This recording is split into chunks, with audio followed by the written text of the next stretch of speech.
Olá, boa noite. Neste mês de setembro, estamos realizando uma série de entrevistas com candidatos e candidatas que irão representar Pernambuco no Senado nos próximos 8 anos. O dia de cada participante foi escolhido por sorteio, com a presença dos assessores dos partidos e coligações. A duração para cada candidato ou candidata é de 1 hora, com 2 intervalos.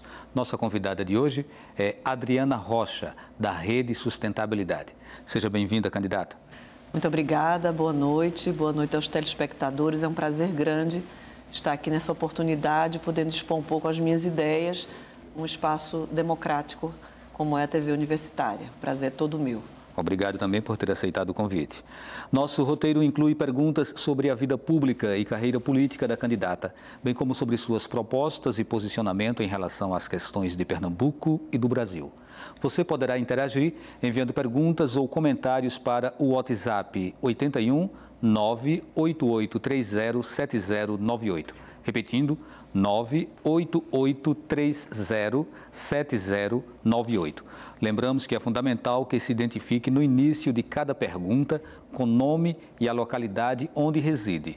O programa também pode ser acompanhado pela internet no seguinte endereço eletrônico: www.ufpe.br/NTVRU. Antes de começarmos as perguntas, vamos ver o perfil da candidata Adriana Rocha.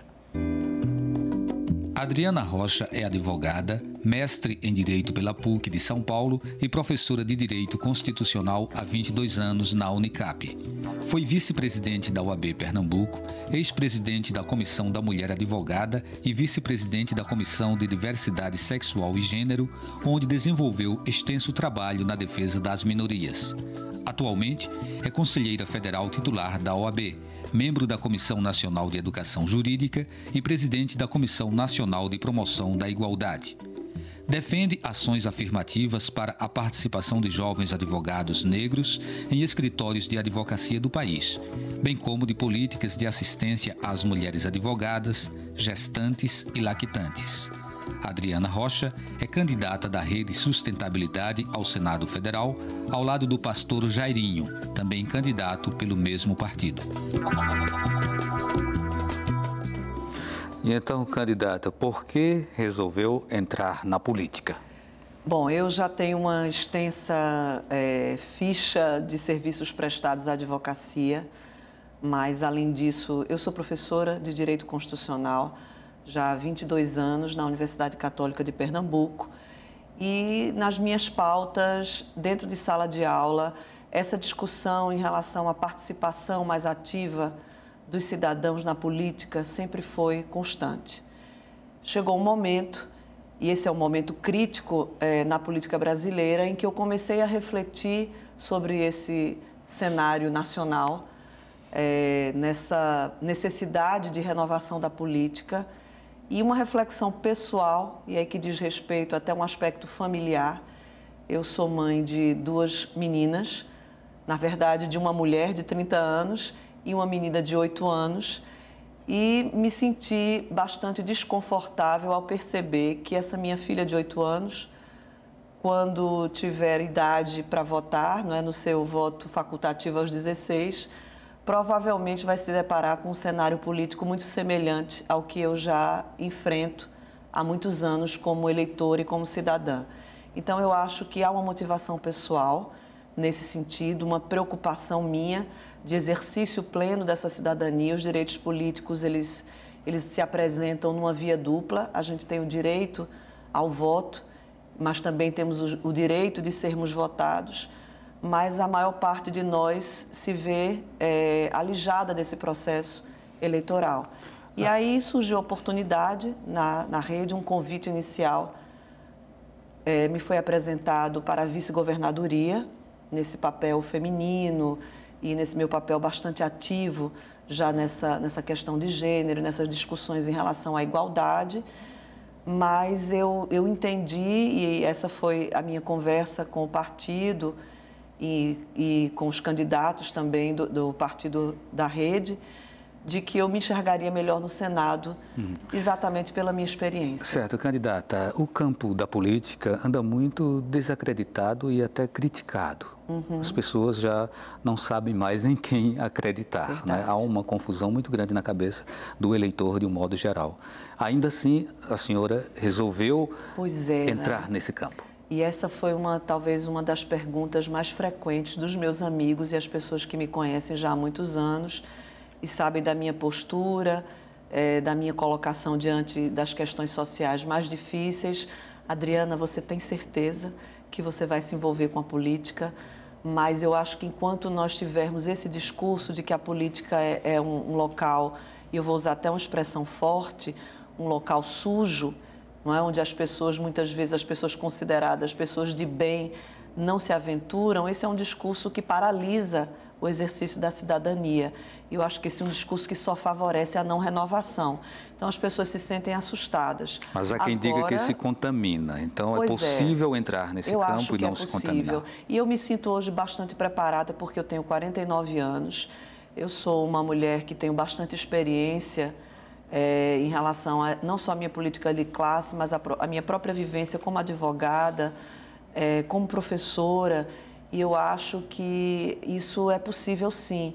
Aliás, da mesma forma como a gente tem surpresas negativas em qualquer percurso que a gente faça na vida, a gente também tem as surpresas positivas.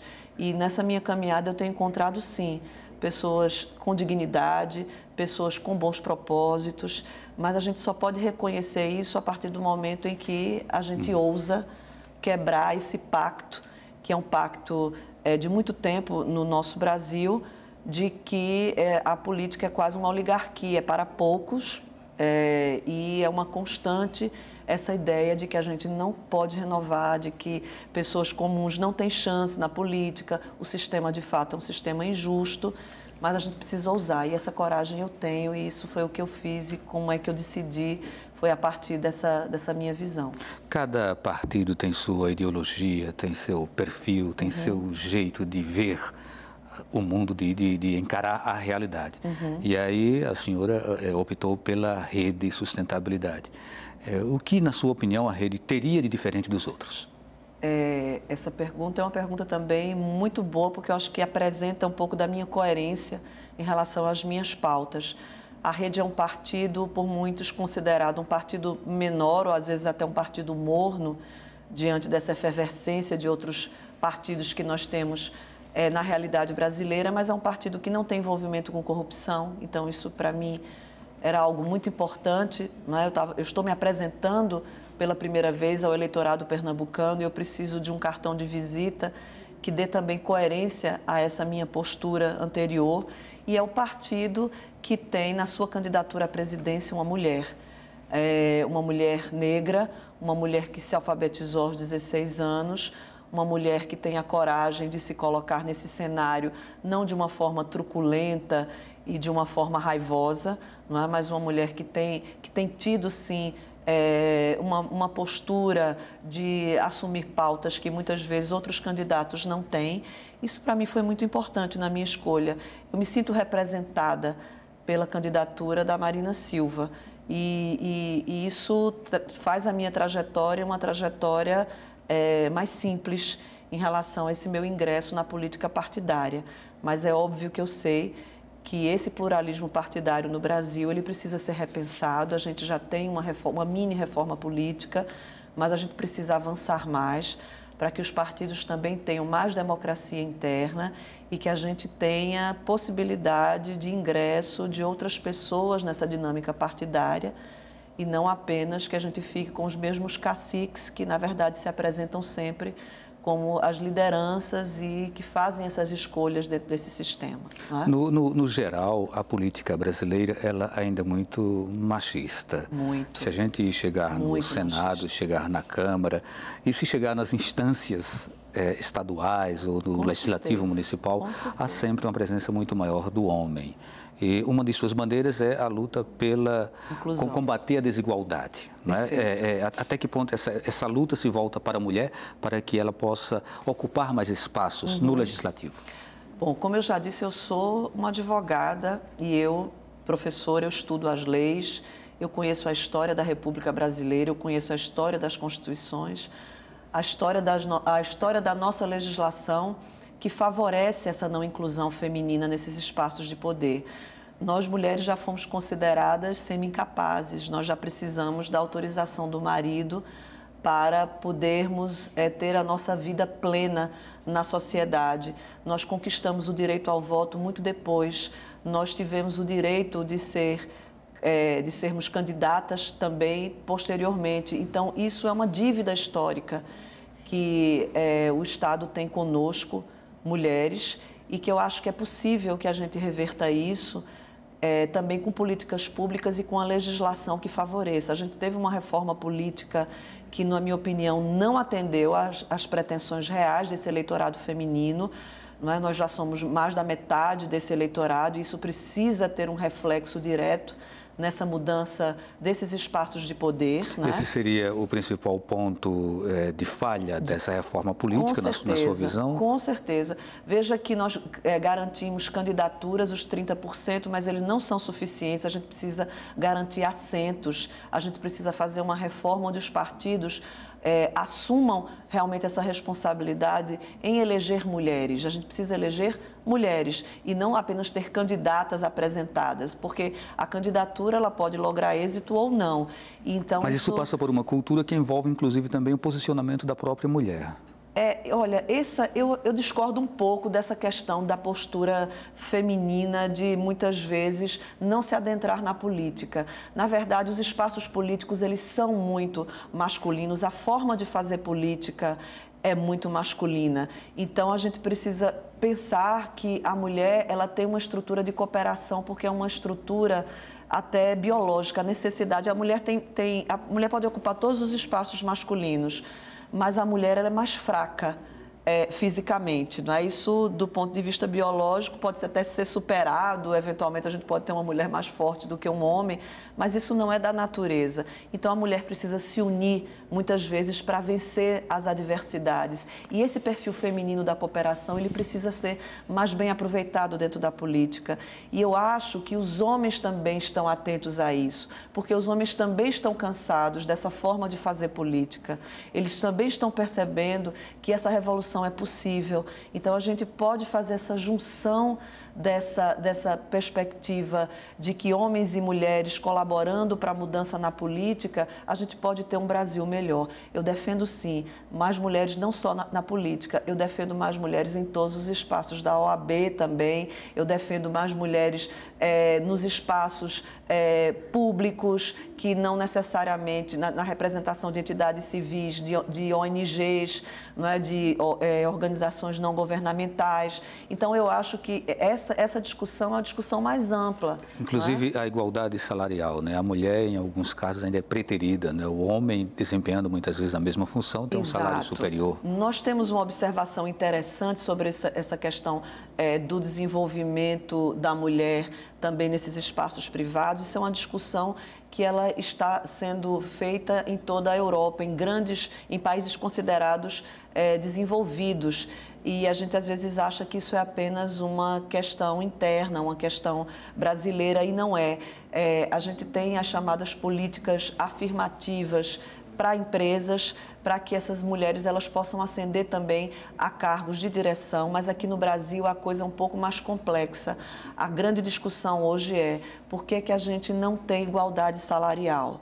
Não é? Por que, às vezes, a mulher exercendo a mesma função que o homem, ela não alcança essa igualdade salarial? Então, isso são dados, gente. Isso não é algo construído num discurso para impressionar as pessoas. Isso é um dado de realidade, é um dado que é comprovável, e eu acho que a gente precisa descortinar essa situação, porque hoje as mulheres, elas são muitas vezes as responsáveis pelo sustento das suas famílias, elas têm condição de ascender através da educação, não é, a concurso público. Veja, por exemplo, no caso do judiciário brasileiro e mais ainda no caso do judiciário pernambucano. A gente não tem uma desembargadora mulher que ascendeu da própria magistratura. A gente tem sim uma representante feminina e uma grande representante, mas que entrou pelo 5º Constitucional, pelo Ministério Público. É algo que precisa de reflexão, não é? Então, todos esses espaços que vêm sendo conquistados pela mulher, chega um ponto que nós chamamos que nós temos um teto de vidro. O que é o teto de vidro? É aquilo que a gente não enxerga. A gente imagina que as mulheres, apenas pelo critério meritocrático, elas podem ascender, mas chega um momento em que elas não ultrapassam aquele limite. Esse limite a gente às vezes não enxerga, é o teto de vidro, que precisa ser encarado, eu acho, com mais seriedade pela sociedade, inclusive na política. Bem, candidata, a gente faz o primeiro intervalo e daqui a pouquinho a gente retorna conversando com Adriana Rocha, da Rede.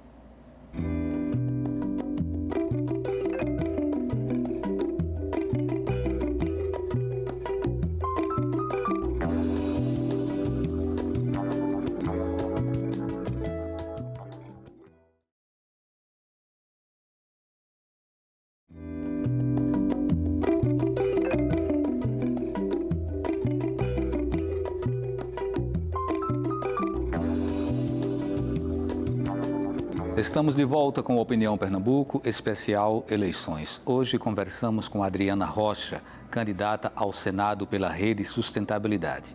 Lembramos que o canal está aberto para você interagir, enviando perguntas ou comentários para o WhatsApp 81 98830 7098. Repetindo, 81 98830 7098. É fundamental que se identifique no início de cada pergunta com nome e a localidade onde reside.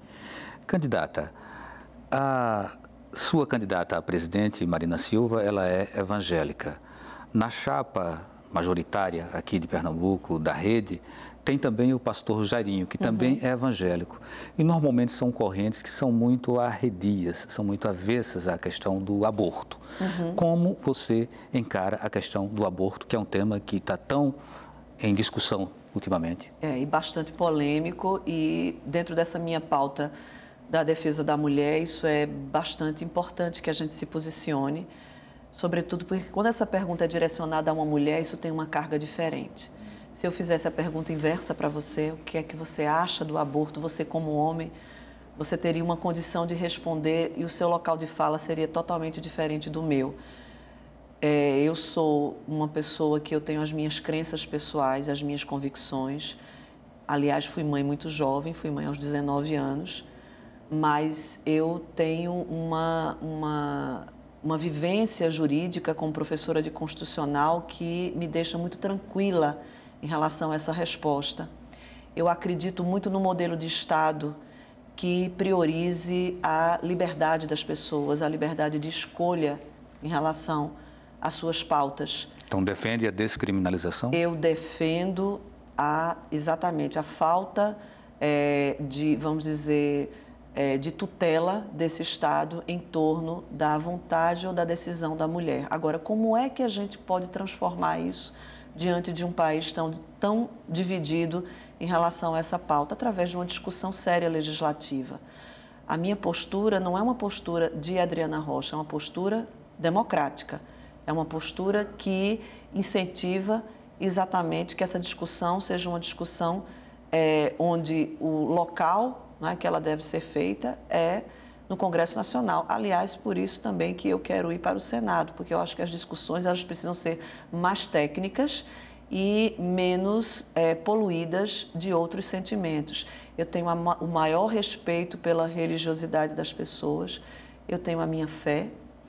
Eu acho que o partido Rede é um partido plural, é um partido que não agrega apenas a visão evangélica, e o exemplo disso é a própria Marina, que tem a sua vivência, mas que já declarou, inclusive, que seria favorável, ela tem uma posição em relação a um plebiscito, não é? Uma consulta popular, que já demonstra a sua consciência da importância de nós separarmos o Estado da religião. Até porque, se nós não tivéssemos essa separação, o próprio sentimento religioso do povo brasileiro, que é algo muito forte, ele estaria em jogo. A partir do momento em que o Estado assume uma religião como uma religião oficial, um Estado fundamentalista, as outras religiões elas seriam afastadas dessa convivência. Então, ou teríamos um Estado católico, ou teríamos um Estado evangélico, ou teríamos um Estado com uma outra religião. Então, a gente não admitiria o pluralismo religioso. Eu acho que é importante a gente separar essa questão. E eu não acho interessante para uma política pública de saúde que a gente enxergue essa responsabilidade exclusivamente da mulher. Eu acho que a responsabilidade é do Estado de cuidar não só da mulher, como até fazer com que ela possa fazer talvez uma escolha difícil, mas uma escolha que é sua, assumindo inclusive as consequências, com um aparato estatal que lhe dê condição, por exemplo, de ter esse filho, se ela quiser e se ela assim o desejar. Mas claro que com limites. Não é? Outro tema que também está um pouco nessa esteira das intolerâncias é o tema dos direitos LGBTs. Perfeito. Né? E aí o próprio nome já fala, a gente precisa entender e precisa assegurar os direitos da comunidade LGBT. Claro, né? mas isso também é uma questão de democracia. Isso, né? E nós estamos num país que ainda estabelece regras muito preconceituosas e às vezes temos políticos, como foi o caso de Marco Feliciano, que chegou a propor uma cura gay, né? Uma coisa assim. Mas a justiça derrubou, é por isso que a justiça é boa, né? Porque ela também faz uma ponderação em relação a esses excessos ideológicos. Veja, eu sou uma pessoa de conciliação e de diálogo. Eu não critico nenhum tipo de pensamento e nem de convicção. Eu acho que todo mundo tem o direito de expor as suas ideias. Mas quando a gente passa para o âmbito do Estado e da convivência pacífica entre as pessoas, às vezes a gente tem que abrir mão de alguma coisa até para alcançar essa pacificação social. Não é só a minha opinião que vai preponderar, eu estou num espaço político de discussão. Se eu me proponho a ir para o Congresso Nacional, eu sei que lá eu vou ter que lidar com pautas diferentes da minha e com opiniões diferentes da minha. Em relação a essa pauta LGBT, eu sou vice-presidente da Comissão de Diversidade Sexual e Gênero do Conselho Federal da OAB. E, aliás, é uma comissão extremamente atuante no Conselho Federal da OAB, atua bastante como amigo da Corte em várias ações que envolvem essa temática. E eu acho que a gente tem que defender a igualdade, eu acho que a gente tem que defender o respeito às pessoas, e eu acho que a nossa convicção pessoal, aquilo que a gente acredita, ela pode ser expressada, desde que isso não represente como você muito bem colocou, uma supressão de direitos ou uma compreensão de que pelo fato de você ser diferente de mim, você não tem o acesso àquele direito que eu tenho. Eu acho que isso, até talvez as pessoas que têm um discurso contrário a essa pauta, percebem que esse discurso ele não se sustenta, não é, dentro de uma democracia, a não ser que você não esteja defendendo a democracia. A gente já vai passar por um outro problema. Mas se você tem o mínimo de consciência democrática, você tem que entender que talvez aquilo que você não concorda, não é? Você tem que conviver, porque isso faz parte desse pluralismo. Então, é dessa forma que eu entendo. E eu, sim, acho que é importante, a gente já avançou muito, mas a gente precisa continuar defendendo isso para que a gente não tenha retrocesso. O retrocesso é muito ruim. Vamos para um outro tópico, falar um pouco sobre o Código Penal brasileiro.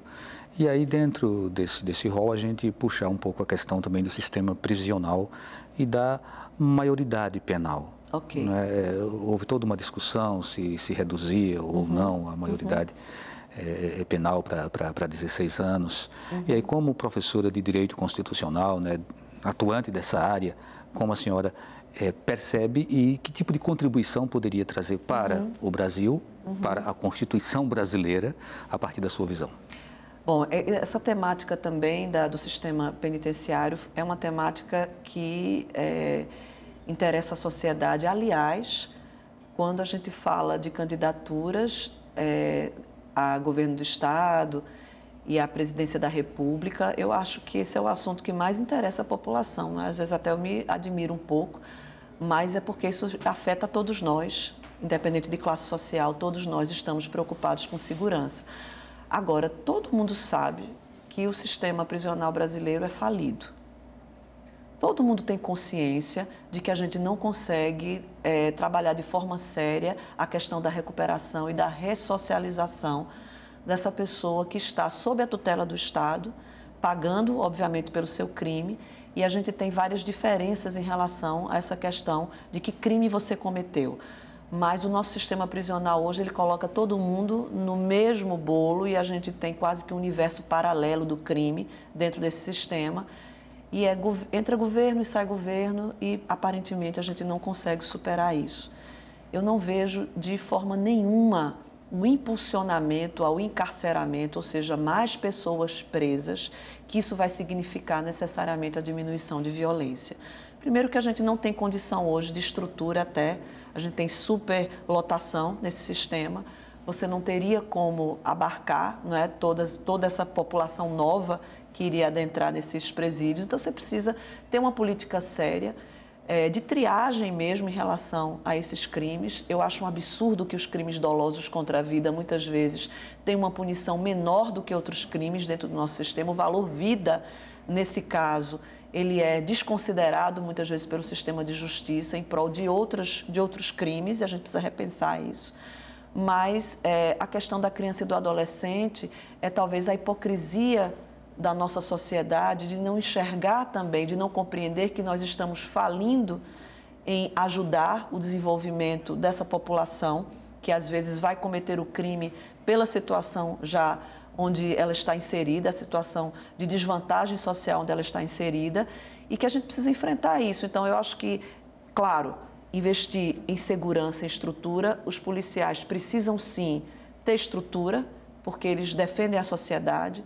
A gente precisa investir em inteligência policial, a gente precisa investir em tecnologia e sem essa consciência de que o poder público ele precisa assumir essa responsabilidade e a sociedade também, aliada à sociedade, a gente não vai para lugar nenhum.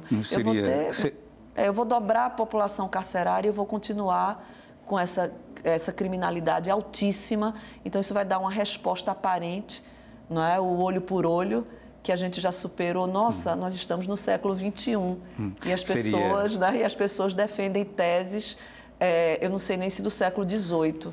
Eu acho que a gente precisa repensar isso. Seria um pouco resolver o problema que já existe e corrigir o problema na base. E essa base, ela estaria associada à qualidade de vida, não é isso, candidata? Qualidade de investimento vida. Em educação, em moradia, saúde, criar um outro padrão social para poder a gente não acabar desaguando na marginalidade. Nós temos dados agora recentes de que as crianças brasileiras, de 6 em cada 10 crianças vivem no estado de pobreza, sem acesso a direitos fundamentais básicos. Gente, é sem educação, é sem saúde, é sem saneamento básico. Quer dizer, isso é um número assustador, 6 em cada 10. Então, pensar em fazer uma política só de repressão, ela certamente não vai atender a isso que a sociedade quer. O que a sociedade quer de fato? É viver em paz. O que é que eu quero para as minhas filhas? O que é que eu quero para essas crianças também que estão aí nessa situação hoje de desigualdade? Que elas possam ter horas de lazer, que elas possam ir para a escola com segurança, que elas também não sofram violência dentro do núcleo em que elas vivem, que elas tenham acesso a vacinas, que elas tenham acesso à alimentação, porque com essa resposta, certamente elas terão uma chance maior de não adentrar no mundo do crime. Mas a gente fecha os olhos para isso e a gente só olha lá a consequência, a gente não enfrenta a causa, a gente só está preocupado com a consequência. E sabe o que vai acontecer? Nós continuaremos amedrontados com essa violência toda e a gente continuará também tendo um país extremamente desigual e extremamente infeliz.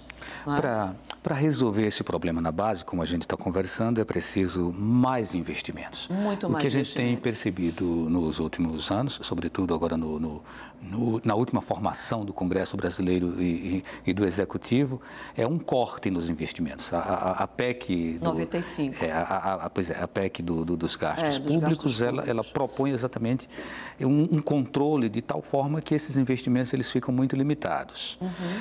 A senhora, como senadora, batalharia, por exemplo, para reverter algumas dessas medidas no momento em que considerasse que fossem danosas à sociedade, ao desenvolvimento da sociedade? A sociedade precisa entender o seguinte: uma emenda constitucional como essa, ela não é o que a gente chama, não é uma cláusula pétrea, ou seja, é uma emenda que pode ser modificada e o Congresso atuante, obviamente, pode trazer uma nova redação. Agora, por outro lado, ninguém em sã consciência acha que controlar gastos públicos é algo que não deva ser enfrentado também pela nossa classe política.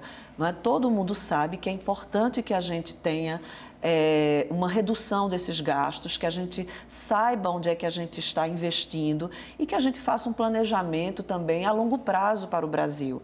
Nós somos muito imediatistas, porque estamos em crise, precisamos de solução imediata, mas eu escuto pouquíssimas pessoas falando sobre esse planejamento a longo prazo. E o que a gente ouve é isso, é a PEC 95, que congela gastos e que elege na sua pauta de redução direitos sociais que são importantíssimos, a exemplo da saúde. Então, a gente pensar em reduzir gastos, mas atacando apenas algumas pautas que são pautas mais frágeis para a população em geral, eu não vejo isso como uma solução benéfica para o Estado brasileiro.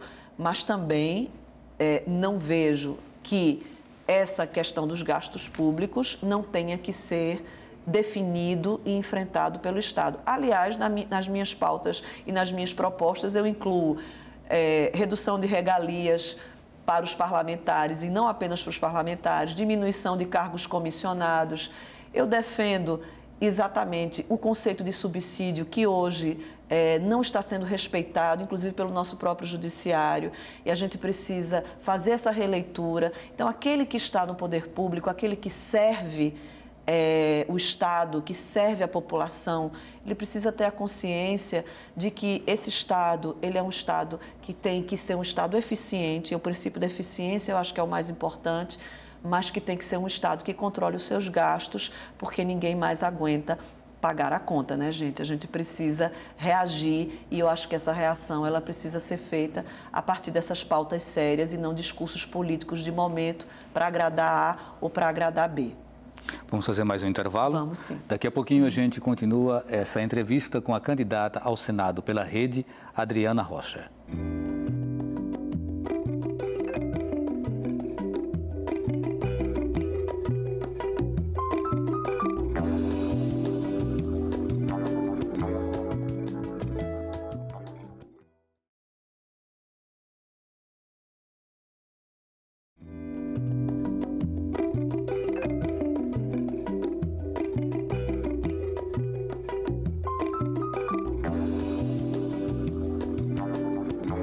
Estamos de volta com a Opinião Pernambuco, especial Eleições. Hoje conversando com Adriana Rocha, candidata ao Senado pela Rede Sustentabilidade. Lembramos que o canal ainda está aberto para você interagir, enviando perguntas ou comentários para o número 81 98830 7098. 81 98830 7098. E já temos aqui algumas perguntas, vamos começar com a do J. Albuquerque, de Cavaleiro. A candidata tem plano para reduzir a violência do nosso Estado? Bom, eu acho que é interessante, primeiro, situar. Eu estou me candidatando ao Senado Federal, né? Eu não tenho pretensões de fazer discurso de gestão, eu tenho plena consciência dos meus limites como senadora, não estou me colocando aqui como governadora, mas certamente isso será uma pauta, primeiro, em relação à questão de dotação orçamentária, de incentivo ao Estado de Pernambuco nas pautas relacionadas à segurança.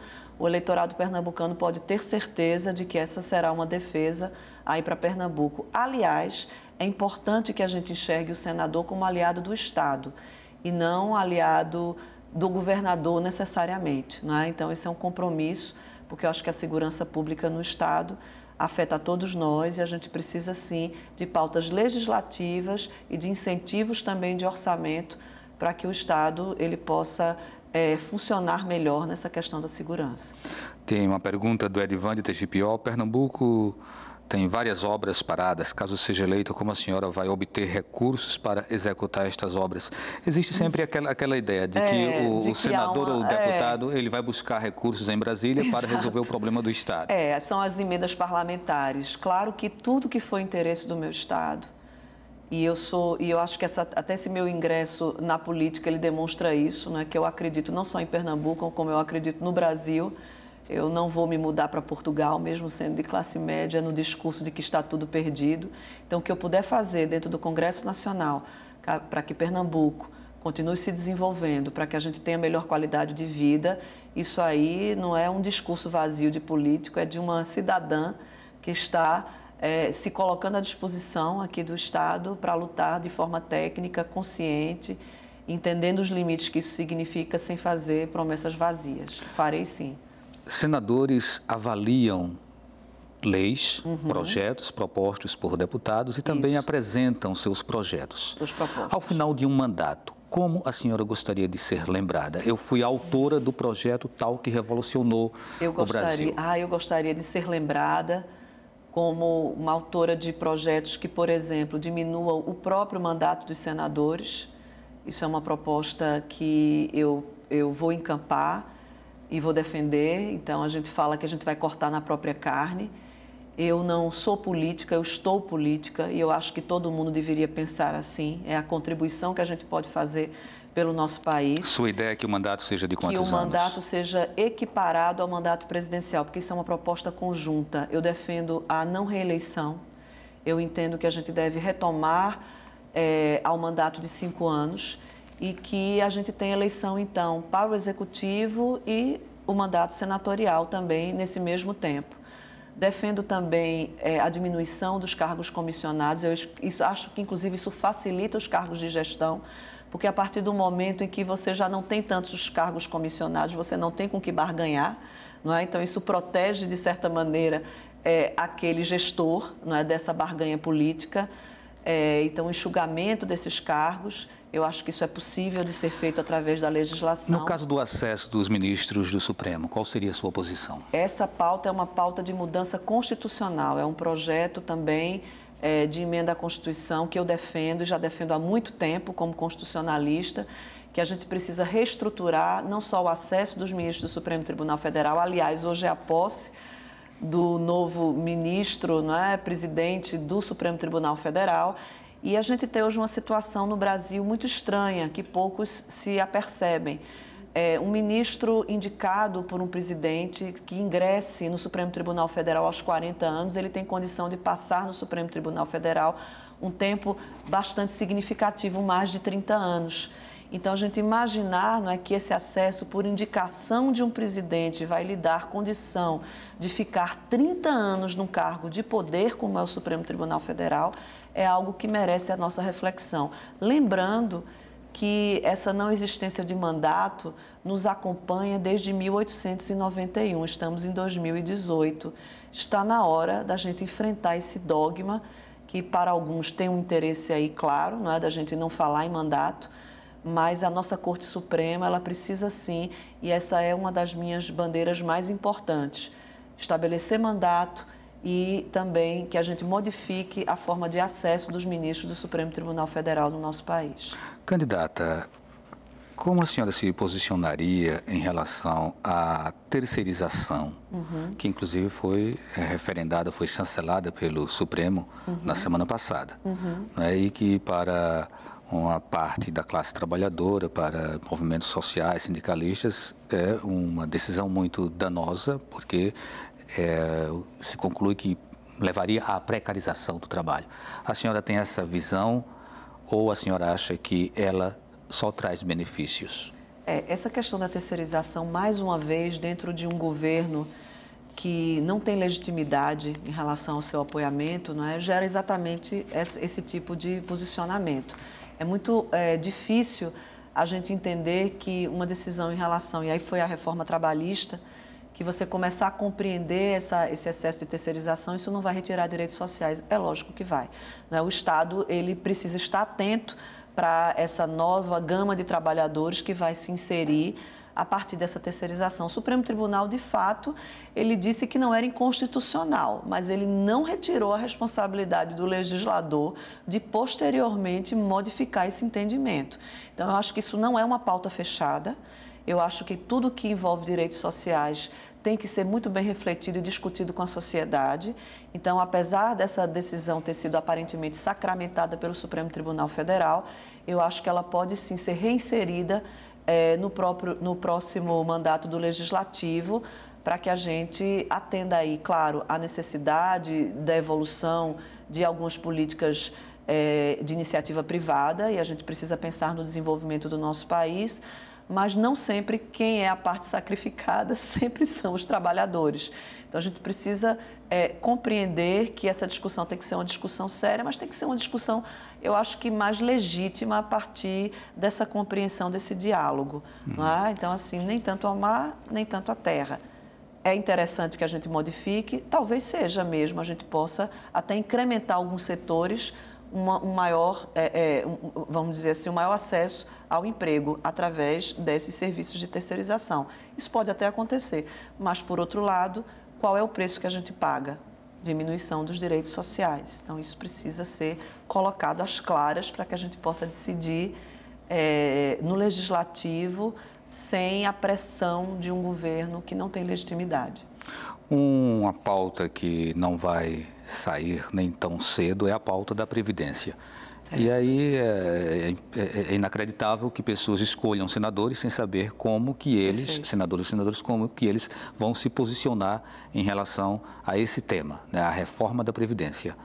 Qual é a sua opinião sobre esse tema e se hoje tivesse que votar o relatório do Arthur Maia, a senhora diria sim ou não? Com muita tranquilidade, não.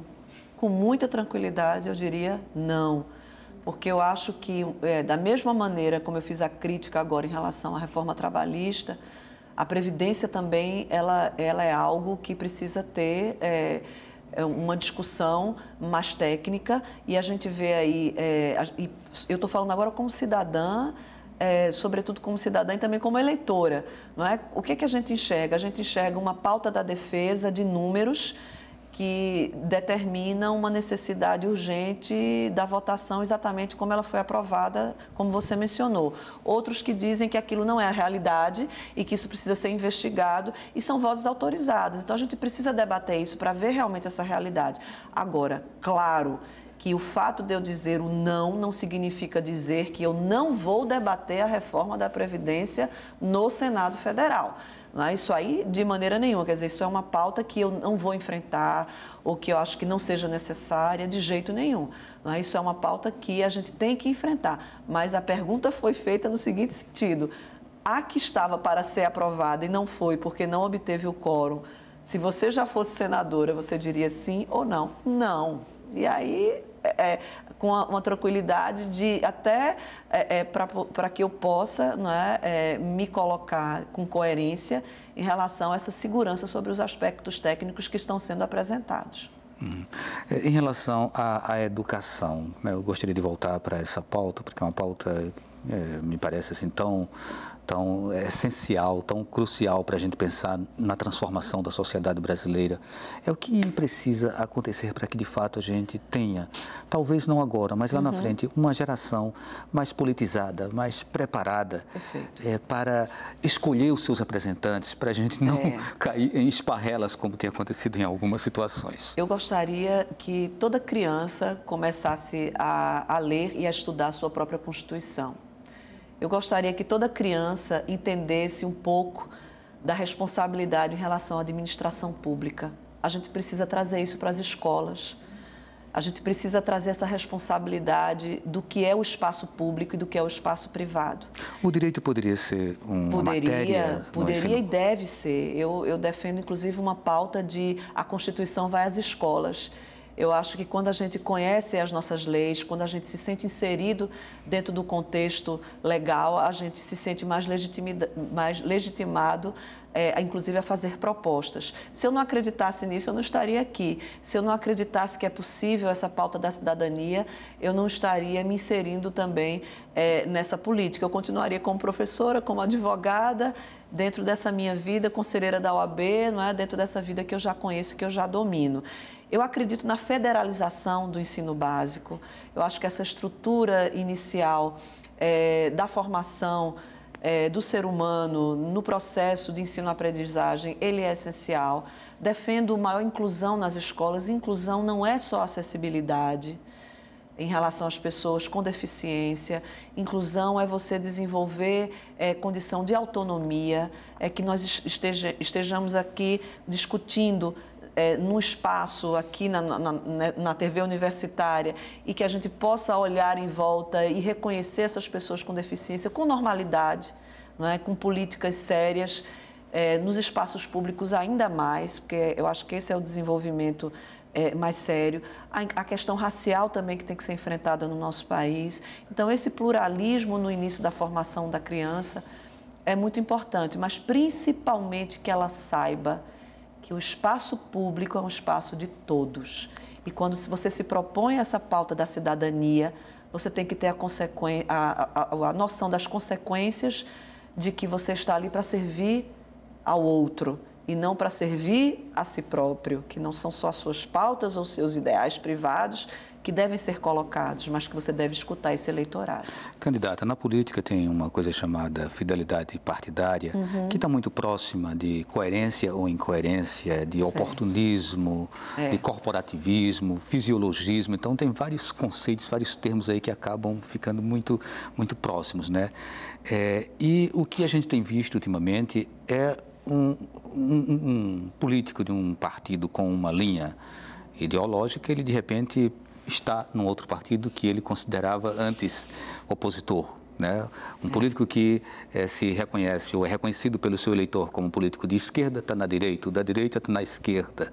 Inclusive, gostaria que confirmasse, tem alguns políticos da rede que estão apoiando também o Bolsonaro. É isso? Essa pergunta não deveria ser feita para mim, deveria ser feita para o candidato em questão. Deixa eu completar aqui. Vamos lá. Deixa eu completar aqui. Eu aproveito e jogo a provocação do Wellington Medeiros, que pergunta qual a sua posição, né, como advogado também, em relação à atitude do Supremo de isentar o Bolsonaro do crime de racismo.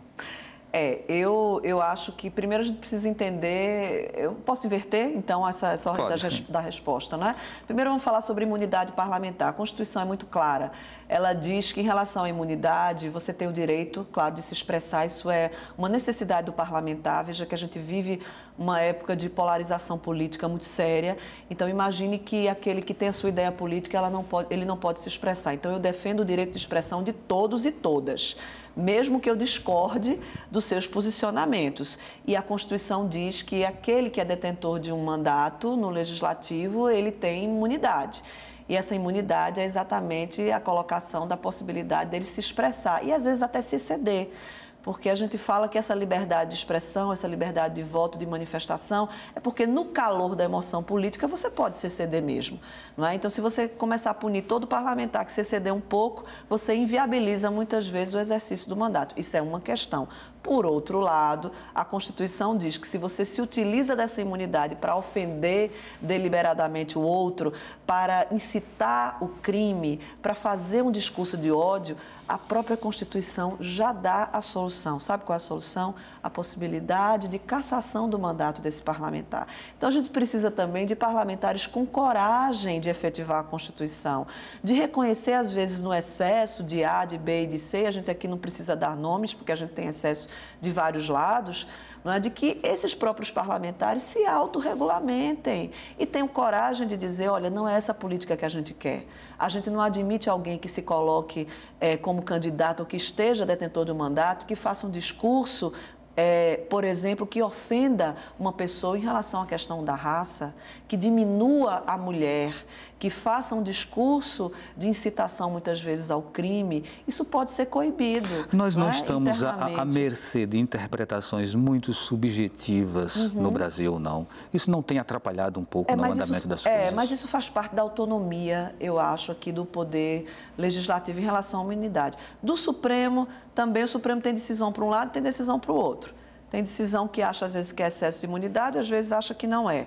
Então, a gente fica um pouco confuso. Qual é a coerência? Em relação a sua outra pergunta e a pergunta também do telespectador sobre a polêmica recente do candidato. Primeiro, de fato, eu acho que essa pergunta tem que ser direcionada a ele. A minha candidatura é uma candidatura majoritária, então o apoiamento não foi o apoiamento à candidata Adriana Rocha, não é?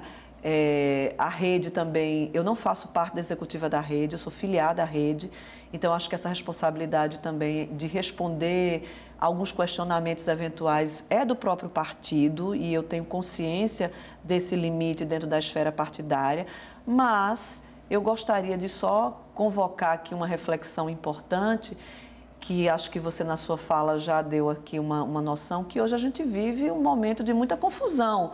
Não é?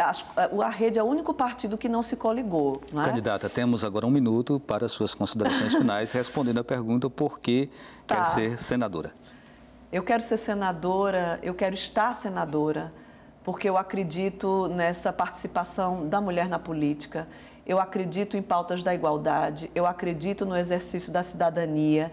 E eu acho que eu, como cidadã comum, eu posso contribuir muito mais, são 2 vagas para o Senado, eu posso contribuir muito mais do que esses atores, do que esses políticos que estão aí, velhos conhecidos do pernambucano, né, dos pernambucanos, e eu acho que a gente tem que sair aí desse lado de conforto e tem que passar para o lado de cá também, para a gente enfrentar as dificuldades no nosso país. Bem, tínhamos aqui também uma pergunta do Antônio da Madalena, numa possível reforma política, quais as suas propostas para essa causa tão necessária para o nosso Estado? A senhora já, no bloco anterior, já falou sobre a questão da mulher, não é, do mandato do senador. Exato. E tal, eu acho que é interessante. Então, a gente agradece a sua participação. Eu é que agradeço, muito obrigada pela oportunidade. Agradecemos a sua participação também. O Opinião Pernambuco de hoje fica por aqui. A todos uma boa noite e na segunda-feira a gente volta com essa série sobre eleições com o candidato Humberto Costa, do Partido dos Trabalhadores. Até lá.